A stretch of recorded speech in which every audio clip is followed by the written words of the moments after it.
Je déclare au nom du ministre de l'Intérieur et de la Sécurité publique la 15e édition de la session annuelle de formation en droit international des droits de l'homme ouverte.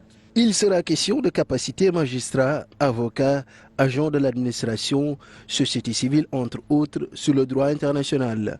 2 semaines de formation pour redorer le blason de la démocratie mise à rude preuve dernièrement. Parce que nous avons remarqué beaucoup de dysfonctionnements dans le processus électoral avec des violations plus ou moins graves des droits humains. Nous avons observé ce que nous appelons un paradoxe sénégalais, c'est-à-dire qu'en période préélectorale, la situation semble souvent très compliquée, les choses se gâtent il faut qu'on parle de ça. Au terme de ces 2 semaines de concertation, le déroulement des élections, le respect des droits inaliénables des personnes, les textes internationaux seront appelés à être respectés. Ils ont ratifié des conventions. Ils ont introduit ces conventions dans leur constitution.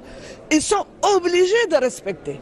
Donc il y a une obligation, non pas de moyens, mais de résultats. En ce sens, le Sénégal est-il un bon élève dans ce domaine? Alors, votre question est un peu difficile. Les engagements ne sont totalement respectés nulle part. Et l'objet de cette formation, justement, c'est d'amener les États à prendre conscience de leurs responsabilités. Les participants sont venus un peu partout dans le continent et en Europe. Ils feront office d'intermédiaires pour prêcher la paroisse du droit international une fois rentrés dans leurs pays respectifs.